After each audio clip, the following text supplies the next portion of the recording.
They say once the storm is over, you won't remember how you made it through, how you managed to survive. You won't even be sure whether the storm is over. But one thing is certain. When you come out of the storm, you won't be the same person who walked in, because the choices we made in life are where we learn who will stay in our life and who won't. That's what this story is all about. In 2004, a series was started by the name Lost. It acclaimed the title of one of the best series until now. Lost was fast-paced science fiction, suspenseful, and surreal series about a group of people who survive when their commercial passenger jet crashes on a remote island in the tropical Pacific. As the survivors work together in an attempt to stay alive, they discover many mysteries about the island. It ended in 2010 and had 121 episodes which were divided into 6 seasons. I will be very precisely recapping a couple of episodes in each video so that you don't miss a single thing of the show. Like my other recaps, I would have started straight away with the first season and its episodes, but I thought to give you a little intro so that during the episodes when you watch, you will realize the most important factors of life.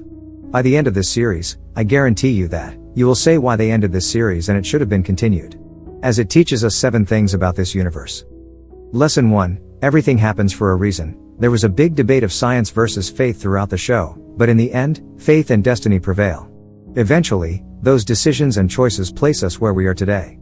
Tomorrow there will be more choices, big and small, and that moves us along the life path again. Sometimes we're led down a path, and we're not sure where it will lead. Embrace it, and enjoy the adventure. Lesson 2. Humans are generally, inherently good by nature, light versus dark, white versus black. Lesson 3. The little things in life help us to see the big picture. Most of us have visions, goals and dreams, but it's only possible to reach those goals through day-to-day experiences. Those experiences build up, and we learn from them, and that helps us to view the big picture. Lesson 4. Do things based on gut feel, that feeling you get when you know you should pursue a particular course of action. Do it. Do it because deep down, it feels right. Lesson 5. Everyone gets a second chance, so no matter how much we screw up in life, there's always a way out, a second chance. Lesson 6. Why do we fall over? So we can learn to pick ourselves up. We make ourselves stronger by using experiences such as pain, hurt and suffering. Lesson 7. Learn to let go. Sometimes life doesn't work out the way we want. We lose friends and family. We lose loved ones. If you don't let go, you can't move on. Everyone dies sometime. The most important part of your life was the time that you spent with these people. Welcome to Review Recapped. Appreciate our efforts by subscribing and turning on the notifications please, as explaining this 90 hours of content in detail takes a lot of time. Spoilers ahead. Enjoy. The show begins with Jack opening his eyes to find himself lying down in what appears to be a jungle of a sort. He regains his consciousness and finds out that the plane from Sydney to Los Angeles which he'd boarded had crashed on this island and there is chaos to be seen everywhere. He rushes to help people wherever he could. We are introduced to various characters in the story. Claire is 8 months pregnant. Jack saves her and Hurley from a falling plane and asks Hurley to stay with Claire. Jack then goes a bit deeper into the jungle and takes his shirt off. He's had a cut below his ribcage. He spots Kate passing by and asks whether she has any previous experience sewing. On which she says she'd made drapes in the home. Jack says that it'd be enough skill to sew his wound. She protests at first but helps him out anyway. Michael is trying to comfort his son Walt out of the shock of the plane crash. Jin tells her wife's son never to lose sight of him and that she should follow him wherever he goes as a safety measure. Jack is examining a person when Kate asks him whether he would survive. Jack asks her if she knew the man. She tells him the half-truth that he was sitting next to her on the plane. He is the officer who had Kate handcuffed and was bringing her back to Los Angeles. Jack says he'd blacked out when the plane crashed and Kate says she didn't. She saw the whole thing as to how exactly the plane had crashed. She says when the plane broke, the tail end part of it broke off and fell somewhere else and she couldn't bring herself to look back at it. And then she says the front end also broke off. Jack tells her that neither the front end nor the tail end is on the beach. That means the passengers who were sitting only in the middle part of the plane crashed on the same part of the island as they did. Jack says they need to find the cockpit and if it's intact they might be able to find the transceiver, which they would use to send out a signal and help the rescue team find their location. In the next scene, in the night, everyone witnesses strange sounds and voices and some movements behind the weeds in the jungle. They keep wondering about it, not being able to imagine what it could be. The next day, Jack, Charlie and Kate head off on their expedition to find out the front part of the plane. Eventually, they do it so. They see one of the pilots is still alive. Jack tells him that it's been 16 hours since their crash.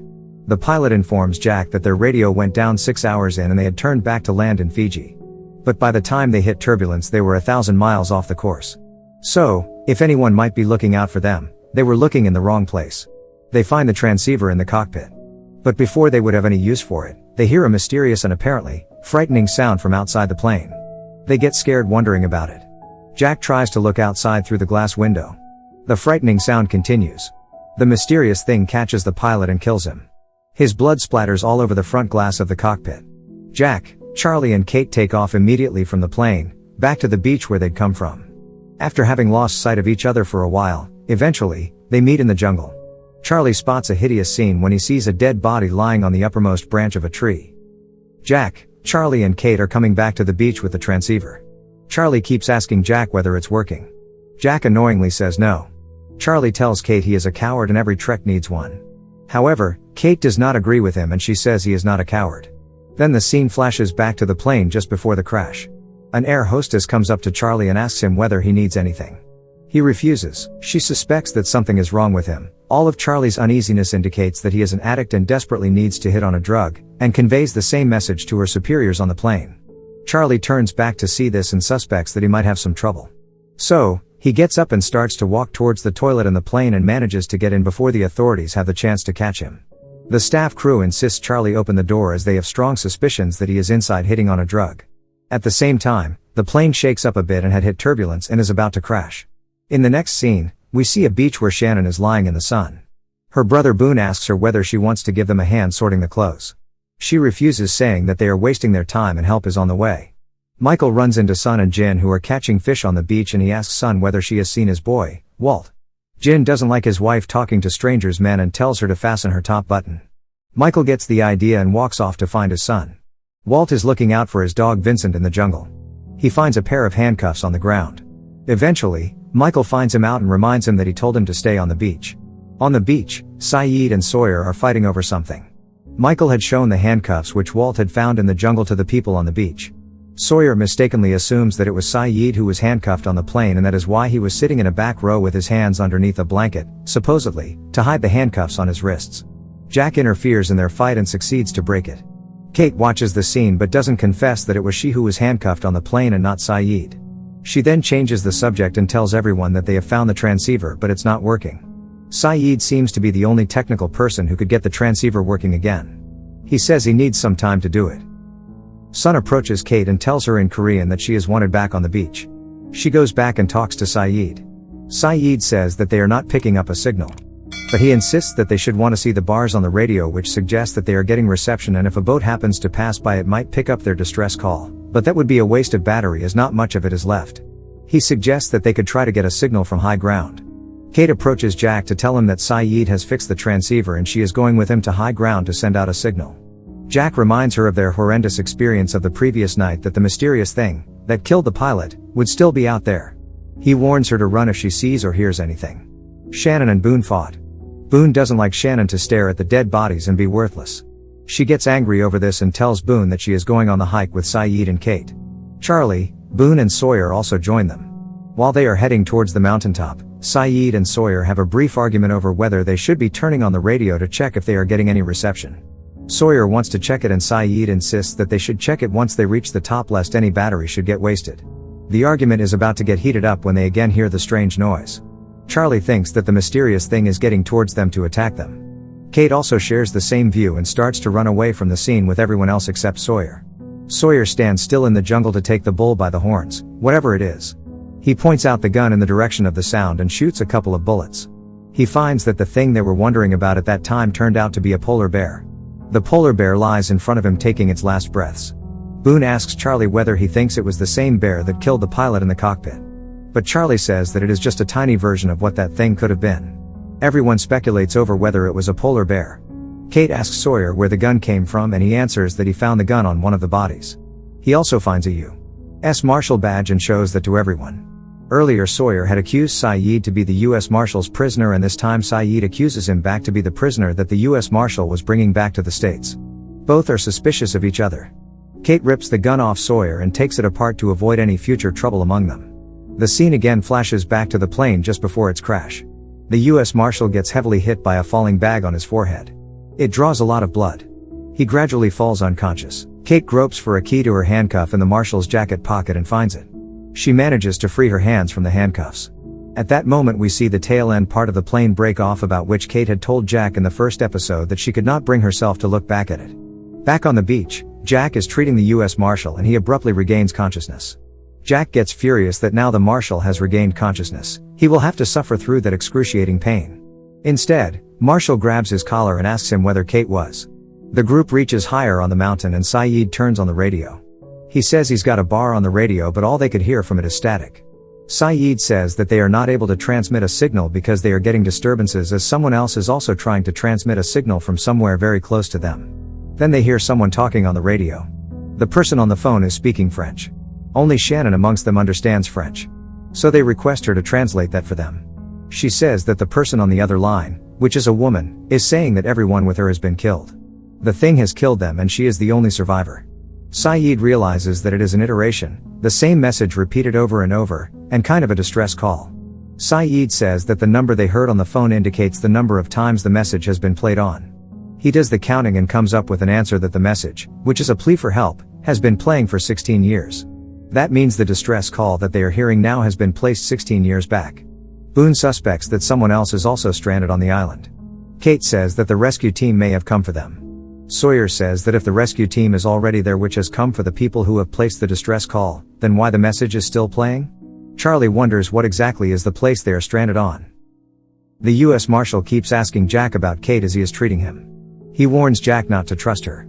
He asks Jack where are his handcuffs, which he had put on Kate, and suddenly realizes that he'd the keys to them in his jacket pocket and asks Jack to look for them in it. Jack immediately checks his jacket pocket and finds out a mug shot which shows that Kate is a criminal. As it was getting dark, the group decides to camp the night out in the jungle. Saeed explains to everyone what exactly happened during the flight. The pilot had lost communication with the ground, which compels him to turn around the plane to land in Fiji. However, this was not communicated to passengers, because the pilot assumed that he'd safely land the plane. As the plane crashed 1,000 miles off course, there is but very less chance that the rescue team would locate them. Sawyer suggests that they should be talking about the other thing on the island and the French woman who said they are all dead, instead of how the plane got crashed.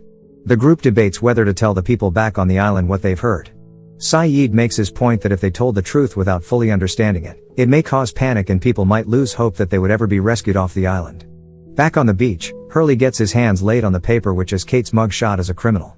So now, apart from the US Marshal, only two people know that Kate is a criminal, Jack and Hurley. At the night camp, Boone surreptitiously tries to steal the gun from sleeping Saeed. He wakes up and asks him what he was doing. He just says that he is standing guard. The group decides that Kate should keep the gun. The scene flashes back to Australia, where Kate is sleeping on a part of a farmhouse. The farm owner Ray Mullen wakes her up and asks her why she is trespassing on his property. After listening to her story, he offers her to give a place to stay if she helps him out with some chores his wife had left him before she died. She accepts willfully and stretches her hand out to shake his. But he tells her that he is a lefty. Kate notices that he has a prosthetic right hand. The group comes back to the beach and Saeed is filling everyone in on what happened on the mountaintop. He says that they need to organize 3 separate groups for water, electronics and rationing food. The group had decided earlier not to tell anyone about the distress call by a French woman. However, Kate feels obliged to tell Jack about it, and she does tell him. Kate asks about the condition of the US Marshal, unaware that Jack now knows about her. Jack decides to play along with her for a while. Next, Jack tells Hurley that the Marshal is not going to get better unless they use some stronger antibiotics. Jack suggests to Hurley that they should look for more antibiotics in the luggage in the overhead compartments on the plane. Jack goes on the plane to look for more medicines, but Sawyer has beaten him to it, except that he is looking for different things. Kate introduces herself to Hurley and asks about Jack.